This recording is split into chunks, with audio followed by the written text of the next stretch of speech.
नमस्कार. आपल्या सगळ्यांचं स्वागत आहे. आयकॉन स्टील प्रस्तुत बिल्ड आयकॉन या उपक्रमामध्ये. आज आम्ही आलोत नाशिकमध्ये आणि माझ्यासोबत आहेत इंजिनियर हितेश निमानीजी. त्यांच्याबद्दल बोलायचं म्हणजे मागच्या 15 वर्षापासून ते या क्षेत्रामध्ये अतिशय उत्तमरित्या काम करतायत आणि त्याच्यामध्ये रेसिडेन्शियल, कमर्शियल हा फील्ड जास्त आहे आणि अर्थातच सिव्हिल इंजिनिअरबरोबर जे अलाइड फील्ड येतात त्याच्यातही त्यांचं काम चालू आहे. तर त्यांचा आजपर्यंतचा प्रवास कसा होता, त्यांना आलेले अनुभव कसे होते आणि भविष्यातली त्यांची वाटचाल कशी असणार आहे, या सगळ्या संदर्भात आपण त्यांच्याशी गप्पा मारूया बिल्ड आयकॉन या प्लॅटफॉर्मवर. नमस्कार सर. नमस्कार तर गप्पांना आपण अशी सुरुवात करूया, ते म्हणजे तुमची थोडी एज्युकेशनल बॅकग्राऊंड आधी ऐकायची होती. ते म्हणजे शाळा कुठली होती, मग कॉलेज कुठलं होतं, सिव्हिल इंजिनिअरिंग या क्षेत्राकडे येण्यामागची प्रेरणा कोणाची होती, इन्स्पिरेशन कोण होतं, ज्यांच्यामुळे तुम्ही या क्षेत्राकडे आलात? असं तर आम्ही लहानपणी मराठी मीडियममध्ये शिकलेलो आहात. हो 10वी पर्यंत मराठी मीडियम आणि सडनली डिप्लोमाला आलो. हो. तेव्हा ठरलं होतं की चला इंजिनिअरिंग करायचं आहे आपल्याला हं. किंवा ह्या फील्डमध्ये जायचं आहे, की ज्याच्याने काय होईल की आपल्याकडनं 10 लोकांना उत्पन्न भेटेल, की कोणी एखाद्याकडे जॉब करण्यापेक्षा आपण स्वतः ॲज अ ओनर व्हायचं आणि लोकांना काम द्यायचं. बरोबर. म्हणून आलो.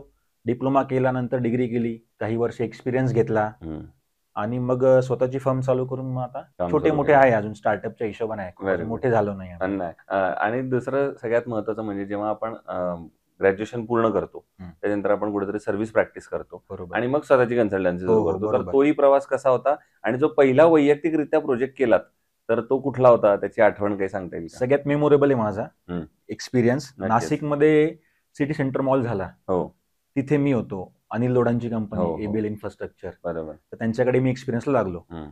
तर तिथे मला पूर्ण सुरुवात करायला भेटली, लाईन आउट पासून ते पूर्ण कम्प्लिशन पर्यंत. बरोबर. तर तिथे जेवढं मला भेटलंय, जो तिथे माझा प्रवास झाला, तिथे मी परिपूर्ण झालो. वाह! तिथले प्रोजेक्ट मॅनेजर, तिथले इंजिनियर, 50 इंजिनियरची टीम, वाह! Project manager. त्याच्यामुळे जो व्हास्ट एक्सपिरियन्स जो मला पुढे 5 वर्षात भेटला असता, तो तिथे मला 1.5 वर्षात भेटला. Very good, very good. मग आता या क्षेत्रातल्या काही प्रश्नांकडे आता येऊया. त्यातला पहिला महत्त्वाचा प्रश्न म्हणजे तुम्ही बघितलं असेल या क्षेत्रामध्ये अकुशल कामगारांचं प्रमाण फार मोठं आहे. अप्रशिक्षित कामगार आपण बरोबर. ज्यांना म्हणतो आणि अशा लोकांबरोबर काम करणं बऱ्याचदा धोकादायक सुद्धा असतं. कारण त्यांना त्यातली माहीत नसल्यामुळे दुर्घटना वगैरे घडू शकतात, बरोबर, चुका होऊ बरोबर. शकतात. तर तुम्ही कशी ही परिस्थिती हाताळता साईटवर? आता कसं असतं, की काही वेळा थोडं स्वतःवरती कंट्रोल ठेवावं लागतं. त्यांना समजून सांगावं लागतं. सुपरवायझरला थोडंसं ट्रेन करावं लागतं. त्याच्यामुळे त्यांना प्रॉपर गाईड करतो तो समोरच्यांना. ऍक्च्युली ती जी आहे लेबर आहे, ती जास्त क्वांटिटीमध्ये असते हे अकुशल कामगार. पण त्यांना प्रॉपर सांगावं लागतं, की हे तुम्ही असं करा, ते तसं करा. टेक्निकली असं हवं. आपण किती जरी बोललो त्यांना टेक्निकली ही गोष्ट अशी आहे, तर त्यांना कळत नाही. त्यांना फक्त आहे की त्यांचा दिवस भरवायचा, त्यांचं काम पूर्ण करायचं आणि तो संपला का विषय मोकळा झाला. हो, हो. त्याच्यामुळे आपल्याला हाताखालचे जे आपले इंजिनियर असतात, सुपरवायझर असतात, त्यांना प्रॉपर सांगावं लागतं, त्यांना ट्रेन करावं लागतं बरोबर. आणि मग ते पुढे समोरच्याला सांगून ते ट्रेन होतात ते. धन्यवाद. पण शेवटी हा मोठा प्रॉब्लेम आहे. अगदीच. दुसरं बिल्डर डेव्हलपर म्हणून काम करताना तुम्हाला हा अनुभव आला असेल कदाचित, की कस्टमरचं कायम म्हणणं असतं, की आमचं बजेट थोडं कमी आहे. आता एवढ्याच ह्याच्यामध्ये तो फ्लॅट करा. पण एक इंजिनिअर किंवा बिल्डर डेव्हलपर म्हणून तो आपल्याला दर्जेदार आपल्याला काम द्यायचं असतं आणि तुम्ही तसाच प्रयत्न करता. तर अशा वेळेला मग बजेट आणि दर्जा या दोन्हीचा समतोल मग तुम्ही आपल्या प्रोजेक्टमध्ये कसा राखता? मग आता कसं असतं, की कधी-कधी आम्ही काय करतो, की प्रत्येक ठिकाणी पैसा बघून नाही चालत. कुठे-कुठे आपल्याला तडजोडही करावी लागते. प्रॉफिट रेशो कमी ठेवून समोरच्याला प्रॉपर क्वालिटीमध्ये काम देणं आणि त्याचं लॉंग लाईफ चालणं ते. कारण ते स्ट्रक्चर लॉंग लाईफ सुद्धा राहिलं पाहिजे. त्याच्यामुळे तो त्याची पूर्ण जमापुंजी आपल्याकडे घेणार आहे. एखादी प्रॉपर्टी विकत घेतो आपल्याकडे, त्याची पूर्ण जमापुंजी जमा करत असतो. तर त्याच्याकरता आपण काय करतो, की चला ठीक आहे, प्रॉफिट रेशो कमी तर कमी, पण मग एक त्याची प्रॉपर्टी होते समोरच्याची आणि कुठे ना कुठे तो आपल्याला भविष्यात फायदा करून देतोच. त्याच्यामुळे प्रत्येक ठिकाणी पैसा बघून नाही चालत. थोडा रेशो जरी कमी झाला तरी चालतो, पण मग एक रिलेशन पण बिल्ड होतात आपले आणि एक क्लायंट नवीन तयार होतो आपला. दुसरा आता प्रश्न आहे तो थोडा ह्याच्यापेक्षा वेगळा आहे. तो म्हणजे तुम्ही मूळचे इथले नाशिकमधले हो. आता तुम्ही इंजिनियर म्हणून पहिलं प्रोफाईल आहे आणि आता हे पण प्रोफाईल आहे. तर या तिन्ही अँगलमधनं हा प्रश्न आहे, की नाशिक जिल्ह्याच्या विकासाचं व्हिजन एक इंजिनियर म्हणून जर तुम्हाला विचारलं, तर तुमच्या डोळ्यासमोर कुठले मुद्दे किंवा कुठले क्षेत्र येतात, या क्षेत्रांवर आता काम करण्याची गरज आहे प्रशासनानं, असं तुम्हाला वाटतं जर 15-20 वर्षांमध्ये पुढच्या नाशिक जिल्ह्याचा विकास आपल्याला अपेक्षित असेल तर? सर मेन तर आता आपल्याकडे रोड आहे आणि पाण्याची व्यवस्था. रोड जर झाले प्रॉपर, एकदा ट्रान्सपोर्टेशन वाढलं तर कुठला एरिया असा राहत नाही की जो डेव्हलप होऊ शकत नाही. बरोबर. आणि नाशिक आता एवढं वाढत चाललंय, तर जर रोड, पाणी आणि लाईट या 3 गोष्टी कुठे जरी पोहोचल्या तरी तिथे आपण डेव्हलपमेंट करू शकतो. बरोबर. बिल्डर लोकांना 3 गरजेच्या गोष्टी आहे, त्या जर भेटल्या तर तो कुठे डेव्हलपमेंट करू शकतो. त्याच्यामुळे नाशिक अजूनही भरपूर स्कोप आहे आपल्याला. पुढच्या 10-15 वर्षात नाशिक कुठल्या कुठे निघून जाईल, की जे आपण विचार करू शकत नाही. रस्ते हा जर फार महत्वाचा घटक आहे, कारण की तो दळणवळणासाठी फार इम्पॉर्टंट आहे. तर मग प्रशासनानं काय पावलं उचलली पाहिजेत असं तुम्हाला वाटतं? जर हे रस्त्यांचं जाळं अजून जास्त भक्कम करायचं असेल त्याची नाशिक तर जिल्ह्यामध्ये? आपण काही कमेंट करू शकत नाही. हं, प्रशासनाच्या हातात आहे. आपण आता जरी काही बोललो, बरोबर. शेवटी डिसिजन मेकर तेच आहे. हं, हं. त्यांच्या हिशोबानेच काम होणार आहे. फक्त बरोबर. त्यांनी प्रॉपर वेने एकदा गेले, तर ते तर होऊ काम होऊ शकतं. शकतं ते आपलं. बरोबर. दुसरं कन्स्ट्रक्शनमध्ये स्टील हा अतिशय महत्त्वाचा घटक असतो. तर बरोबर. मग स्टील निवडताना तुम्ही काय काळजी घेता आणि किंवा काय पॅरामीटर्स बघता त्या स्टीलमध्ये? म्हणजे चांगल्या स्टीलमध्ये काय गुणवैशिष्ट्य असली पाहिजेत असं तुम्हाला वाटतं? स्टीलमध्ये सर कसं एक तर ॲक्चुअली ब्रँड असतो, की त्याचे काय आहे, कोण आहे ओनर वगैरे, कुठली कंपनी आहे आणि प्रॉपर अंडरवेट नको किंवा ओव्हरवेट नको. हं. प्रॉपर ISI मार्क हवा, बरोबर. ज्याच्याने आपल्याला प्रॉपर वर्किंग होतं. त्याची ग्रेड व्यवस्थित हवी. आता मार्केटला 100 कंपन्या आहेत.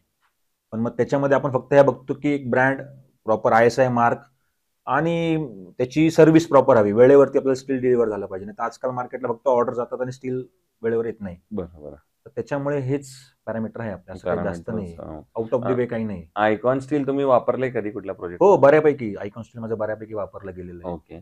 तर मग आयकॉन स्टीलचे काय पॅरामीटर्स सांगाल? म्हणजे कॉस्ट असेल, डिलिव्हरी, अवेलेबिलिटी या आता सगळ्याबद्दल? ह्याच्यामध्ये तर कसं आहे सर, तुमचं आयकॉन स्टील जरी आहे ना, की ते प्रॉपर ग्रेडमध्ये आहे, ब्रँड आहे हं, हं. आणि इझिली अवेलेबल आहे. त्याच्यामुळे आम्हाला अजून तर काही प्रॉब्लेम आलेला नाही. आतापर्यंत केलेल्या प्रोजेक्ट पैकी असा एक आयकॉनिक प्रोजेक्ट सांगू शकाल का, जो करताना जास्त आनंद, समाधान वाटलं आणि तो कायम आठवणीत राहील प्रकल्प असा?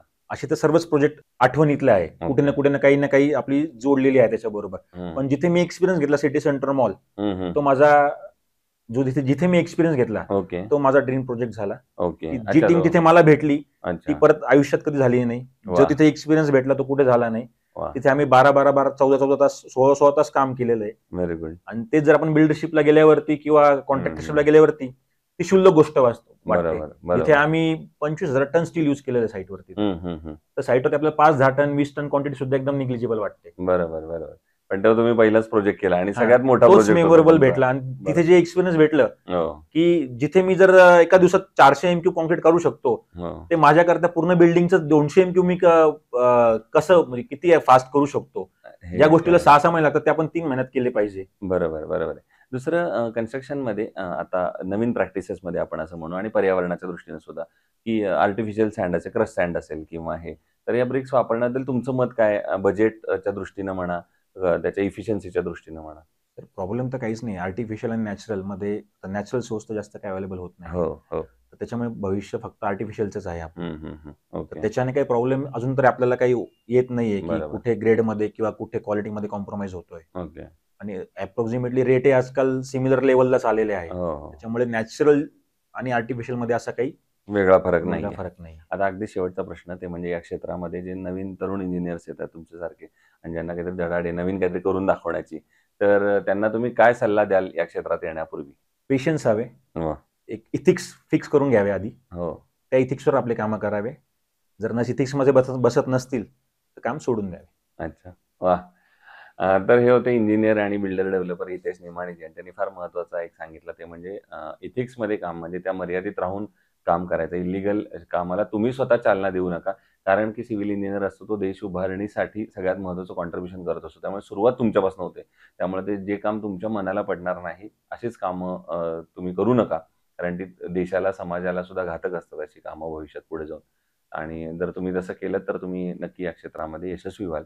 पुन्हा एकदा सर आपल्या मनापासून आभार की तुम्ही आलात आणि धन्यवाद. भविष्यात सुद्धा असेच उत्तम आयकॉनिक प्रोजेक्टची निर्मिती आपल्या हातून घडावी याच आयकॉन स्टीलतर्फे मनःपूर्वक शुभेच्छा. धन्यवाद.